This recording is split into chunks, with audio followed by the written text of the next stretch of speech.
क्या हुआ था जब रात 12 बजे अदालतें खोल दी गई, तो जब आप रात 12 बजे अदालतें खोलोगे, इत्मीनान उठाओगे और फिर इस तरह का फैसला कर दोगे, लोग तो ये समझेंगे अब सारे ही ऐसे हैं। तो जो जजेस के कलम की ताकत है, इसके साथ इंसाफ, काजी को इंसाफ दिखना भी चाहिए।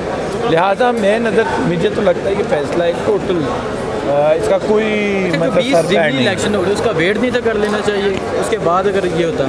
चले वो लेट से फैसले का टाइम आ गया और अदालत समझती है कि होना चाहिए, अदालत कुछ ना कुछ उसके कंडीशनल भी कर सकती थी। लेकिन मैं तो बड़ी बेसिक बात कर रहा हूँ कि चैलेंज भी नहीं हुई 20 सीटों का वो जो 5 सीटों का जो नोटिफिकेशन का ऑर्डर है हाई कोर्ट का, चैलेंज भी नहीं हुआ हुआ। और हाई कोर्ट कह रहे हैं हमजा शहबाज के जितने ऑर्डर हैं वो डिफेक्टो डॉक्ट्राइन के तहत सारे लेजिटिमाइज कर दिए। ओ भाई क्यों? जब स्पीकर रूलिंग का फैसला था तब तो सब कुछ रिवर्स कर दिया। जब हमजा शहबाज क्या आपके फेवरेट्स हैं? कानून के अंडर फेवरेट्स नहीं होते, जजेस के फेवरेट्स नहीं होते। और हमें पता है कौन कौन है सोसाइटी में, किसके किसके रिश्तेदारी हैं। ठीक है, अच्छा मुझे ये बताएं, इस्लामाबाद में 10 दिनों में 2 वकला के प्रोग्राम हो गए इमरान खान के साथ। इतनी तादाद में वकील इमरान खान के साथ कभी नज़र नहीं आए, अभी नज़र आ रहे हैं। क्या वजह समझते हैं इसकी? और बाकी सारी सियासी जमातों के पिछले 5 साल में 2 नहीं हुए, सारों के मिला के। ये वकला कम्युनिटी खड़ी खान साहब के साथ, मैंने आपको पहले भी बताया था। और ये कम्युनिटी है बड़ी दिलेर, ये वो कम्युनिटी है जो इंसाफ लेना भी आता है और इंसाफ करना भी आता है। और कई इंसाफ करने के कुछ क्या वो जो है ना टाइम टिकिंग बॉम्ब टिक हो रहा है, कब ये करेंगे वो इंसाफ। तो जो वकला कम्युनिटी है ये कानून और कॉन्स्टिट्यूशन ऑफ पाकिस्तान के मुहाफ़िज़ हैं। लिहाजा जुडिशरी को पता होना चाहिए वकला के सेंटिमेंट्स, वकला के होश सोच किधर खड़ी है। अगर ये वकला के होश को कॉम्प्रोमाइज़ करेंगे, उनकी सोच को कॉम्प्रोमाइज़ करेंगे, उनके ज़मीर को कॉम्प्रोमाइज़ करने की कोशिश करेंगे अदालतें, तो वकील उसका जवाब देंगे। बार एसोसिएशंस बड़ी क्लैरिटी के साथ कहाँ खड़ी है सबको पता है। अगर 1-2 बार एसोसिएशंस इस टाइम कॉम्प्रोमाइज्ड हैं, इसका हरगिज़ मतलब कहीं से नहीं है कि वकला कहाँ खड़े हैं। और अल्लाह का शुक्र है कि आज एक बड़ा बैलेंस और बड़ा वो कह लें हर किस्म का तजियाकार आया हुआ था इस सेमिनार में, जहाँ खान साहब भी आए हुए थे और सारे वकला भी आए हुए थे। जो रजीम चेंज की गई उसके बारे में क्या कहेंगे? रजीम चेंज न्यूट्रल ने जो की है, इसका ये जो हो रहा है आजकल मुल्क में, जो महंगाई हो रही है और गरीब की कमर तोड़ना, तो इनके लिए मसला ही कोई गरीब है ना, कॉलोनियल माइंडसेट है। ये याद रखिएगा, ये गोरों की जब रॉयल आर्मी गई थी तो ये एक माइंडसेट ट्रांसफ़र कर गई थी इधर। ये वो कॉलोनियल जहनीत है, इनको फ़र्क ही नहीं पड़ता, गरीब पिस रहा है, मर रहा है, कुट रहा है। अब आपने सोचा चलो मिडिल क्लास की कमर तोड़ दो। क्यों? ये मिडिल क्लास 10 अप्रैल को खान साहब के लिए क्यों निकले? इन्होंने वकीलों को अटैक करना शुरू कर दिया, वकीलों को रिश्वतें देना शुरू कर दी, मिनिस्ट्री से 20 करोड़ की ग्रांट अलाउ कर दी। तो ये जो सारे आप कह लें रिश्वतखोरी की और ये जो अनएथिकल, अनकॉन्स्टिट्यूशनल, इलीगल किस्म की जो भी हथकंडे इस्तेमाल कर रहे हैं, इनको कहीं तो रुकेंगे। ये नारकी की तरफ जा रहा है। आपने मुल्क को टूटते हुए भी देखा हुआ है, आपने इंस्टीट्यूशनल मेमोरी तो होगी बांग्लादेश कैसे टूटे। तो न्यूट्रल साहब, और ये मुल्क को बख्श दो, ये तुम्हारे बाप का मुल्क नहीं है। तुम्हारे अपने बेटे पता नहीं दुबई में बैठे में, कहाँ बैठे में, पूरे मुल्क को पता है। हमें बख्श दो यार, हमारे जीना मरना इधर है, हमारा कोई एक आने का रुपया नहीं बाहर के मुल्क में पड़ा हुआ। ठीक है, हमें छोड़ दो आप यार, बख्श दो यार। जिन्होंने इमरान खान को हटाया, अभी जो हालात पैदा हो गए हैं, एक आम आदमी की, एक गरीब की जो हालत है वो नज़र नहीं आ रही उनको। क्यों आएगी कॉलोनियल? आप गोरा का क्या माइंडसेट है? गोरे का माइंडसेट ये मैं ऊपर बैठा, ये नीचे आम आदमी फिर है, ये मुसलमान फिर है, ये हिंदू फिर है, ये सिख फिर है, ये गरीब है। ये मैं ऐसे देखते हैं, हमें समझने इन ये किधर से निकलते हैं? फोर्ट से निकलते हैं। 20-30 फुट ऊंची दीवारों के से बात है, एक दिन इनका ऑन्ट्राज निकलता है। इनको क्या पता गरीब जो फुटपाथ पे इस गर्मी में लोड शेडिंग में पिस रहे हैं, इनके तो फोर्ट्स के अंदर लोड शेडिंग नहीं होती। इन्होंने तो बिजली का बिल नहीं देना, इनको तो बल्कि रिवॉर्ड में प्लॉट मिलने, फिर वो पेंशन मिलनी है जिसमें टैक्स नहीं लगता। ठीक है, गरीब की 1.5 लाख, वो आम आदमी की 1.5 लाख इनकम पे तुम टैक्स बढ़ाई जा रहे हो। जहाज ठीक है। अच्छा मुझे बताएं, इमरान खान ने जो परेड ग्राउंड का ऐलान किया, एहतजाज हो गया, पूरे मुल्क में एहतजाज होगा। जिस तरह पाकिस्तानी कौम इमरान खान के साथ खड़ी है, मैं उस लाहौर गया सर्वे के लिए, हर आम आदमी रक्शे वाला रेडी वाला इमरान खान के साथ खड़ा है। तो क्या समझते हैं, इलेक्शन अगर हार जाते हैं आप तो फिर क्या समझे हम, वो इलेक्शन क्या होगा? देखिए, न्यूट्रल का जो बेटा है वो कैंडिडेट्स को कॉल थोड़ी करता। अगर उसको ना, उसको भी सर्वे का पता है, कुछ उसने कैंडिडेट को ख़राब करना है, कुछ उसने रिटर्निंग ऑफिसर, कोई प्रेजाइडिंग ऑफिसर, इन्होंने तो हर जगह टच करना है। ये पीटीआई का इलेक्शन समझ लें, हर कैंडिडेट -20,000 वोटों से शुरू करेगा इलेक्शन। ये पीटीआई का कैंडिडेट -20,000 वोट पे खड़ा, आम कैंडिडेट 0 पे खड़े, और फिर भी इंशाल्लाह शिकस्त देंगे। अगर हाँ ज़ाहिर, अगर ये डब्बे लेके अपने घर चले जाएं, अब ये डब्बे लेके अगर अपने बड़े बड़े फोर्ट्स के अंदर डब्बे छुपा दें, अगर डीसी लाहौर कॉम्प्रोमाइज़ नज़र आया, या मतलब एक एमपीए था मेरे साथ कल बैठा था, उसको एक डीपीओ और कमिश्नर कॉल कर रहे हैं कि जी हमजा शहबाज ढूंढ रहा है आपको। तो यार कोई मुल्क में तर्स खाओ, लोगों के दिल में घुस को समझो। तुम्हारे बाप का नहीं है मुल्क, तुम्हारे बच्चों ने बाहर रहना है, हमने यहाँ रहना है। तुमने लूट लिया, अरबों खरबों लूट लिए, बाहर चले जाओ यार, छोड़ जाओ। पनामा में जाके अपने बीच हाउसेस बनाओ, अपने बच्चों को उधर ठहराओ यार।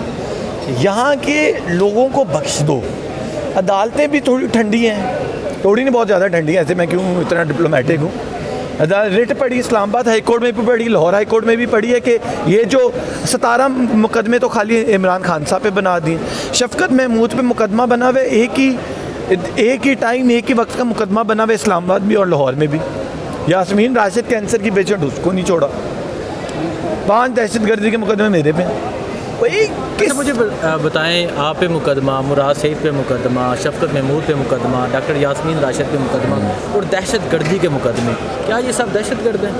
और ये क्या गद्दार है, किच में गद्दारी भी है। इमरान रियाज खान पे क्या है, आज भी पाक फौज जी, पाक फौज को कुछ कह दियो। ये पाक फौज इमरान रियाज और मेरे कहने पे ख़त्म नहीं होनी ना बननी है। ये तरबाई इसकी कोई न्यूट्रल ही फेरेगा। ये आम आदमी के बस की बात नहीं है। तकड़ा बना इंस्टीट्यूशन है, मतलब बड़ा मुनज़्ज़म है।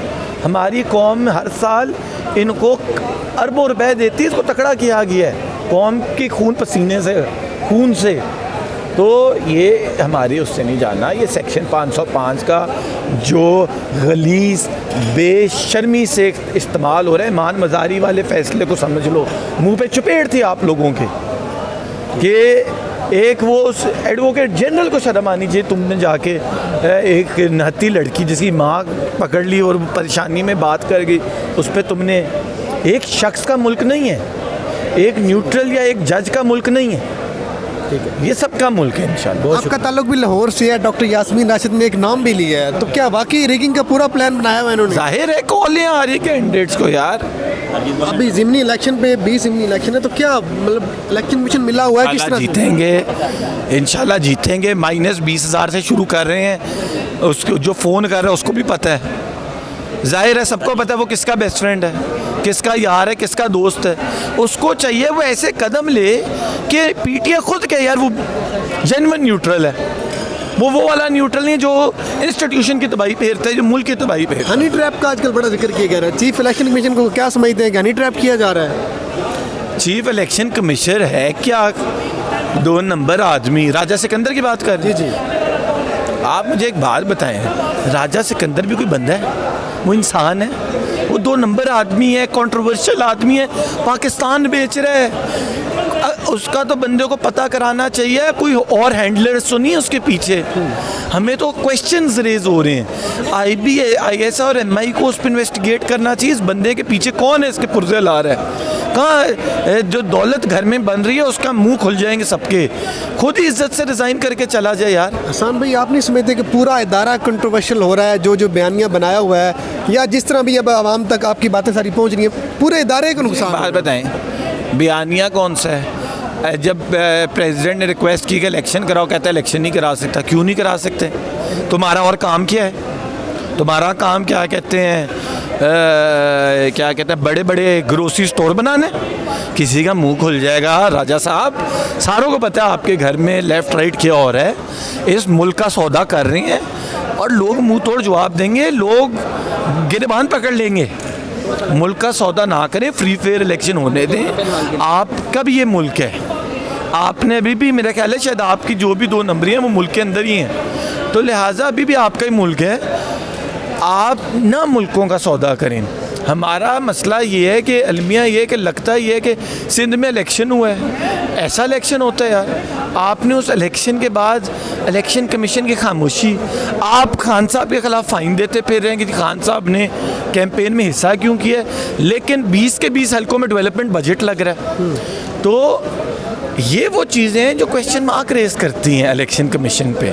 और जब एक पॉलिटिकल पार्टी जो पाकिस्तान की सबसे बड़ी पॉलिटिकल पार्टी है आप पे क्वेश्चन रेस करती है, आप में खुद ही डिग्निटी ऑनर होना चाहिए। आप रिज़ाइन करो और कहो यार किसी और को लाएं, मैं घर जा रहा हूँ, मैं एक इज़्ज़तदार आदमी, लेकिन वो इज़्ज़त, शर्म, हया, गैरत, वो तो ये लोग कहीं और। आखिरी सवाल है, वकला किस तरह से रिस्पॉन्ड करेंगे, क्योंकि कानूनी फॉर्म्स पे बड़ा आपका किरदार है। लास्ट टाइम इस्लामाबाद में बड़ी शेलिंग हुई है, बड़ी बर्बरियत की, वकला पे पर्चे, इमरान खान साहब पे पर्चे।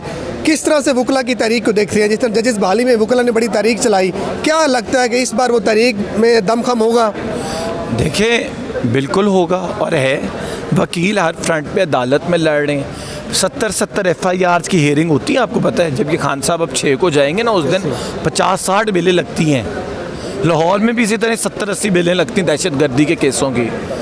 तो ये वकील ही लड़े हमारी जंग। रिटें की हुई हैं, 22 से 22 भी फाइल की हुई है, प्राइवेट कंप्लेंट की हुई है। अब जजेस पे प्रेशर डालोगे तो जज क्या करेगा? किसका प्रेशर है?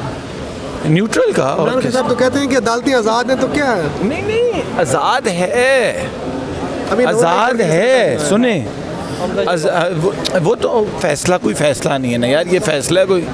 आप बताओ, रिजर्वे की लाहौर हाई कोर्ट सबसे पहले कहता घंटे में मुझे नोटिफिकेशन ला के दो, लेकिन लाहौर हाई कोर्ट का बेंच, मेरा तो ख्याल है PTI को क्वेश्चन रेज कर देने चाहिए इस बेंच पे पहले। साहब मफरूर हैं, पाकिस्तान वापस आ रहे हैं, ठीक है, आप क्या समझते हैं उनको आते ही गिरफ्तार कर लेना चाहिए?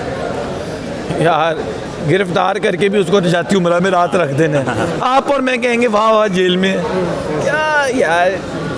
सारा जो निज़ाम चलाने वाले लोग हैं, जो हमारी इंटेलिजेंस एजेंसीज हैं, सारी हमारे इंस्टीट्यूशंस, सब पे क्वेश्चन मार्क अवाम रेज कर रही है। अब क्या करें? न्यूट्रल के क्या पैगाम है? बस बात को खत्म करें। न्यूट्रल, प्लीज़, अगर आपको कोई प्लॉट चाहिए, कोई घर चाहिए, कोई बंगला चाहिए, कोई दौलत चाहिए, हमें बताओ, ले लो, लेकिन मुल्क को बख्श दो, इंस्टीट्यूशंस को बख्श दो। हमारा जीना बनना इस मुल्क में। शुक्रिया।